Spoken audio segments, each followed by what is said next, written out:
Listen, breaking news that just came out a few minutes ago on The Hollywood Reporter. So we should talk about this for a second. Breaking news. In the ever-evolving world of the MCU, of course, we've got one of the films coming out we've been talking a little bit about recently is Spider-Man 3. The new Spider-Man with Tom Holland, of course, we've been talking about a lot because Jamie Foxx is coming back to play Electro, the same character he played in that other Spider-Man universe. He's coming back. We'll now add another name to it.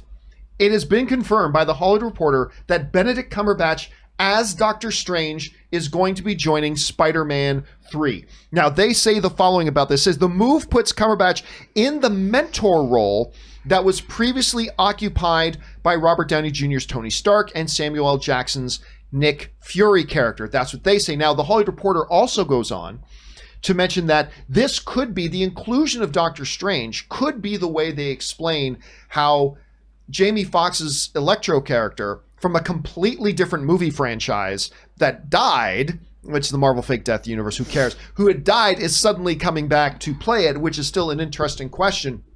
So he's coming in here. Let me tell you my thoughts on this. These are just my initial thoughts because I am literally just a few minutes ago came across this. So we'll talk about it probably a little bit more tomorrow. But let me give you my initial thoughts. First initial thought, yay. It's Benedict Cumberbatch, right? I mean, he's great. He's fantastic. And love his Doctor Strange. And I love his Doctor Strange. That's fantastic. But I'm not going to lie to you. I've got one big hesitation about this. One of the things I was really looking forward to in the next Spider-Man movie was actually getting to see Spider-Man be Spider-Man.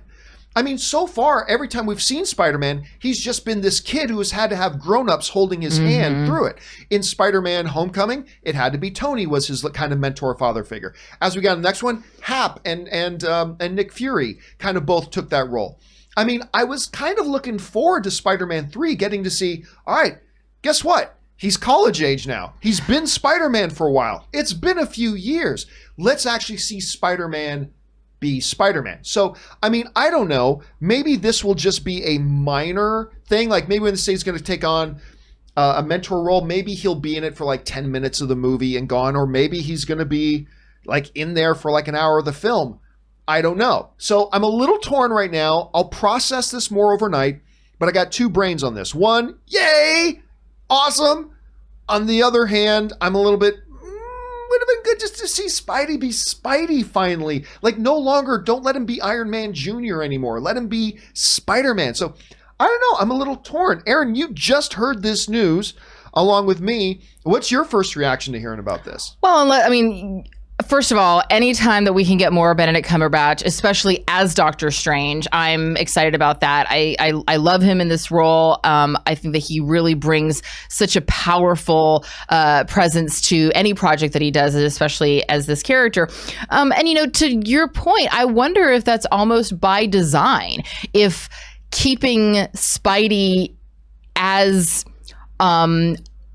kid-like in the way that he still has lessons to learn, things that he can still, you know, glean from his more experienced, you know, mentor type people. Maybe that is something that could be by design in keeping that, you know what I mean? Almost like preserving a type of innocence in a way that maybe we don't get to see him be full-fledged on his own independent. It allows him to still have an opportunity to make mistakes or to learn from them or to have to lean on someone else. I don't know. That's just my initial thoughts based on what you're saying.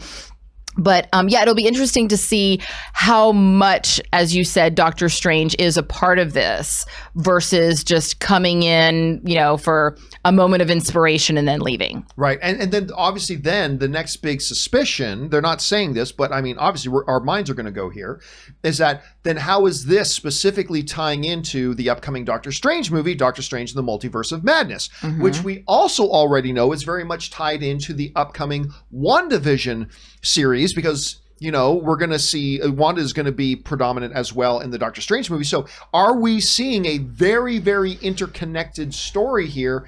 Maybe yes, maybe no. I mean, maybe literally Doctor Strange is completely separate from the story of a standalone movie, but How tied in is it going to be? These are questions we're going to be asking. So again, we'll probably talk about this more tomorrow on the show once I have a chance to read into this a little bit more and gestate this a little bit and really think about it. But for right now, it raises a lot of questions. Guys, what do you guys think about this edition? Jump down into the comment section below and let me know your thoughts. Okay.